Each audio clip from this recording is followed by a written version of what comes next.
மரத்தில் வேப்பம்பூ பிடுங்க வந்திருக்கோம். நிறையா பூத்துருக்கு, கொத்தா பூத்துருக்கு.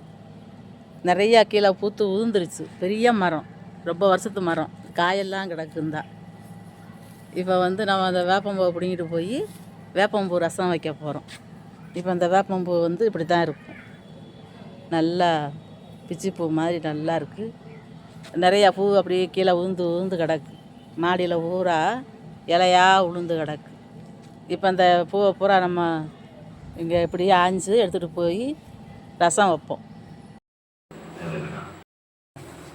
நம்ம இன்றைக்கி வேப்பம்பூ வச்சு குழம்பு வைக்க போகிறோம். வேப்பம்பூ புளிக்குழம்பு. இதை நல்லா உருவிக்கிறணும். இப்போ நம்ம வேப்பம்பூ பூக்கிற சமயம். வேப்ப மரம் நல்லா பூத்துக்கிட்டு இருக்கு. இது நம்ம வீட்டில் உள்ள மரம் தான். இப்போ இதை நல்லா அப்படி உருவி எடுத்துக்கிறணும். இப்படி உருவினோம்னா நல்லா மல்லிச்செடி மாதிரி வரும். பொழுசாக பொருன்னு நல்லா மல்லி பூத்தா எப்படி இருக்குமோ அந்த மாதிரி இருக்குது வேப்பம்பூ. வேப்பம்பூவில் துவையல் அரைக்கலாம், வேப்பம்பூ ரசம் வைக்கலாம். நான் ஃபஸ்ட்டு வேப்பம்பூவில் புளிக்குழம்பு வைக்க போகிறேன். இதை எல்லாத்தையும் உருவிட்டு அப்புறமா பார்ப்போம். நம்ம வேப்பம்பூ குழம்பு வைக்க போகிறோம். இப்போ கொஞ்சம் கடுகும் உளுந்தும் போட்டுக்கிடுவோம்.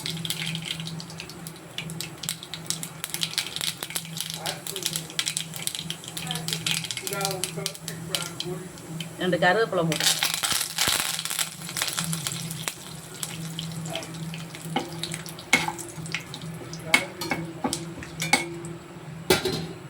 நம்ம அதில் வெந்தயம் போடக்கூடாது. வெந்தயம் போட்டோம்னா கச்சி போகும். இப்போ நம்ம வேப்பம்பூவை போட்டுக்கலாம். கொஞ்சம் நல்லா அடுப்பை குறைச்சிக்கிட்டு போட்டுக்கலாம். இதை நல்லா வேகிற அளவுக்கு வதக்கணும்.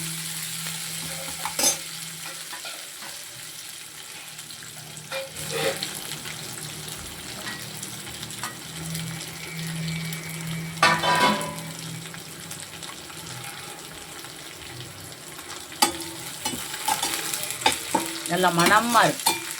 வேப்பம்பூ வதக்கும்போது நல்லா மணக்கு.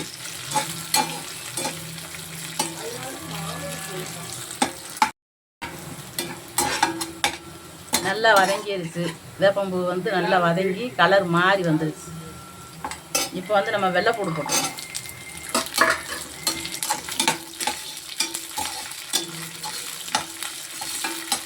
இதோட சேர்ந்து இதுவும் நல்லா வதங்கணும்.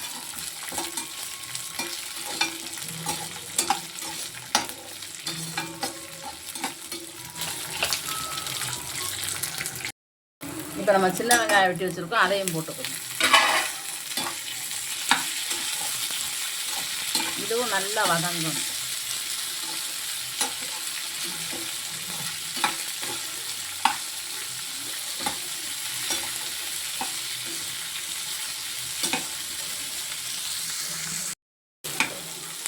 இப்போ வெள்ளைப்பூடு, வெங்காயம், வேப்பம்பூலாம் நல்லா வதங்கிக்கிட்டு இருக்கு. இப்போ நம்ம தக்காளி போட்டுக்கிறோம்.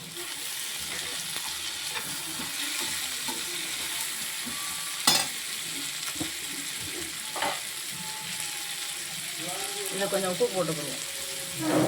உப்பு ரொம்ப போட்டுற வேண்டாம். காலையில அப்புறம் போட்டுக்கலாம்.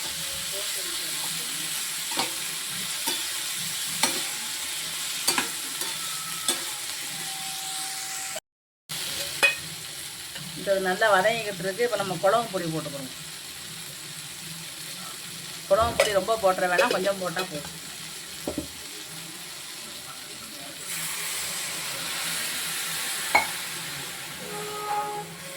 இது நம்ம கொஞ்சம் கெட்டியாக தான் வைக்க போகிறோம்.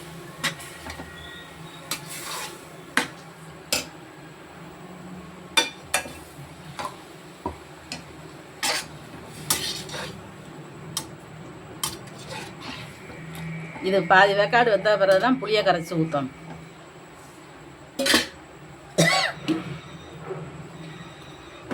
நல்லா மூடி வச்சு ஒரு 10 நிமிஷம் நல்லா வேக விட்டுருவோம்.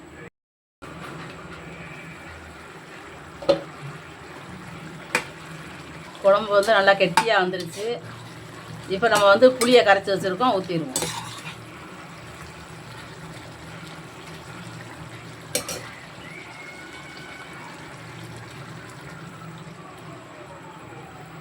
புளியை நல்லா வடிகட்டி எடுத்து வச்சுக்கிறோம்.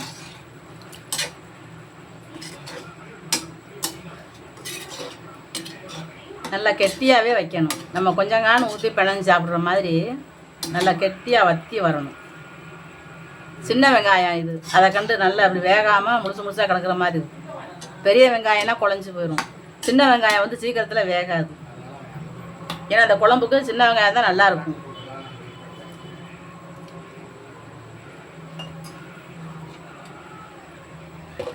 இன்னும் நல்லா வற்றி வேகட்டும். நான் 10 நிமிஷம் ஆகட்டும்.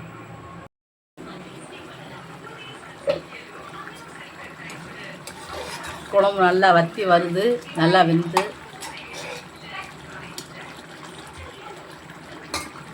இப்போ வந்து நம்ம கொஞ்சம் மண்டவெல்லம் போட்டுக்கணும். இனிப்புக்கு மண்டவெல்லம். ஏன்னா இது கொஞ்சம் கசப்பாக தான் இருக்கும். அதுக்கு தான் நான் வெந்தயம் போட்டு தாளிக்கலை. இல்லைன்னா வெள்ளை போட்டு புளிக்குழம்புக்கு நான் வெந்தயம் போடுவேன். இது வேப்பம்பூவே கசப்பாக இருக்கிறதுனால நான் வந்து வெந்தயம் போடலை. இது நான் கொஞ்சம் நல்லா வற்றி எண்ணெய் தெளிஞ்சு வரும். அந்நேரத்துக்கு நம்ம அடுப்பை ஆஃப் பண்ணிட வேண்டியது. நமக்கு 5 நிமிஷம் நல்லா கொதித்து வேகட்டும்.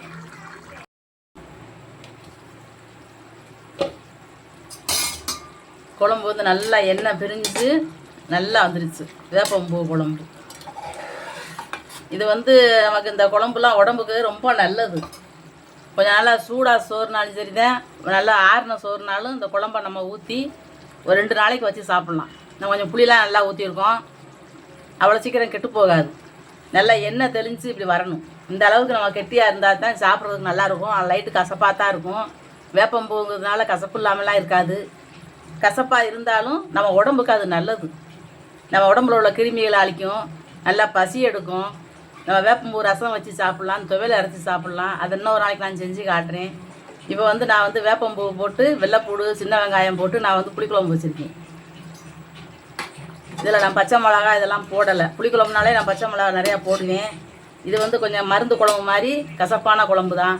நம்ம வந்து பச்சை மிளகாலாம் போட்டோம்னா எடுத்து சாப்பிட முடியாது. அந்த அளவு கச்சி கிடக்கும். நம்ம கொஞ்சமாக ஊற்றி பிணைஞ்சு சாப்பிடணும். இதெல்லாம் வந்து நம்ம சர்க்கரை சத்து உள்ளவங்க சாப்பிட்லாம். வயசானவங்கனாலும் சரி, குழந்தை, நம்ம ரொம்ப வயசானவங்க, தாத்தா பாட்டி யார் இருந்தாலும் சரி, நமக்கு வந்து சுகர் இருக்குது அப்படின்னா கொஞ்சம் அப்படி நம்ம வந்து வேப்பம்பூ இதெல்லாம் குழம்பு வச்சு நம்ம கசப்பாக சாப்பிடும்போது, பாவக்காய் எல்லாம் சாப்பிடும்போது நம்ம கொஞ்சம் கண்ட்ரோலில் இருக்கும் சுகர். அதுக்காக ரொம்ப ஒன்றும் பயப்பட வேண்டாம். சுகர் வந்துருச்சு அப்படிங்கிறதுக்காக பயப்படக்கூடாது. பயப்படாமல் நம்ம எதனாலும் வச்சு சாப்பிட்டுக்கிற வேண்டியதான். கொஞ்சம் கசப்பானதாக சாப்பிட வேண்டியதான். எனக்கு வந்து கொஞ்சம் சுகர் இருக்குதுன்னு டாக்டர் சொன்னதுனால தான் இப்படி கசப்பு உள்ளதாக நான் செஞ்சுக்கிட்டு இருக்கிறேன். நான் ஏற்கனவே ஒரு தடவை போட்டிருப்பேன் ஒரு வீடியோ. நான் வந்து வெந்தயம், கரிஞ்சீரகம், நமக்கு வந்து ஓமம், இந்த 3 நல்லா தனித்தனியாக வறுத்து ஒன்றா வச்சு நல்லா அரைச்சி பொடி பண்ணி ஆற வச்சு மிக்சியில் போட்டு நல்லா பொடியாக நல்லா பட்டு போல் அரைச்சி ஒரு பாட்டிலில் போட்டு வச்சுக்கிட்டு நம்ம கொஞ்சம் அள்ளி வாயில் போட்டுக்கலாம். அது ரொம்ப கசப்பாக இருக்கும். கரிஞ்சீரகங்கிறது ரொம்ப கசக்கும், ஓவர் கசப்பாக இருக்கும். ஒரு ஸ்பூனில் வந்து அள்ளி இப்படிக்கே வாயில் போட முடியும். உடனே தண்ணியை ஊற்றிடணும் வாயில். இல்லைன்னா கசப்பு அப்படி இருக்கும். அது வந்து சுகரை வந்து கொஞ்சம் குறைக்கும். நம்ம ஏதாவது இனிப்பு சாப்பிட்டோம் அப்படின்னா அது கண்ட்ரோலில் வச்சுக்கிறோம். நம்ம வந்து ஏதாவது தெரியாமல் இனிப்பு சாப்பிட்ருவோம். கல்யாண வீட்டுக்கு போனால் பாயாசம் குடிச்சிருவோம். நம்ம ஏதாவது கேசரி ஏதாவது சாப்பிட்ருவோம், அல்வா சாப்பிட்ருவோம். இதுகளுக்கு வந்து நம்ம அந்த நேரத்துக்கு அந்த இதை கரிஞ்சீரக பொடியை வாயில் போட்டோம்னா கொஞ்சம் குறைஞ்சிக்கும். இப்போ நம்ம அடுப்பை ஆஃப் பண்ணிட்டேன். குழம்பு வந்து கெட்டியாக இருக்குது. இது நல்லா ஆறின பிறகு சாப்பிட்டாலும் நல்லாயிருக்கும். இதை நம்ம வந்து அடிக்கடி முடியாதவங்க, உடம்புக்கு இந்த மாதிரி சுகர் பேஷண்ட்டாக இருக்கிறவங்க இந்த மாதிரி குழம்பு வச்சு சாப்பிட்லாம். விரும்புனா எல்லாருமே சாப்பிட்லாம். இந்த கசப்பு சாப்பிட்றவங்க லைட்டாக தான் கசக்கும், இது பூ தானே, விரும்புனா எல்லாருமே சாப்பிட்லாம். இந்த மாதிரி நீங்களும் செஞ்சு சாப்பிட்டு பாருங்கள். இந்த வீடியோ உங்களுக்கு பிடிச்சிருந்துச்சுன்னா லைக் பண்ணுங்கள், ஷேர் பண்ணுங்கள், சப்ஸ்கிரைப் பண்ணுங்கள், பக்கத்தில் இருக்கிற பெல் பட்டனை அமைக்கி விட்ருங்க.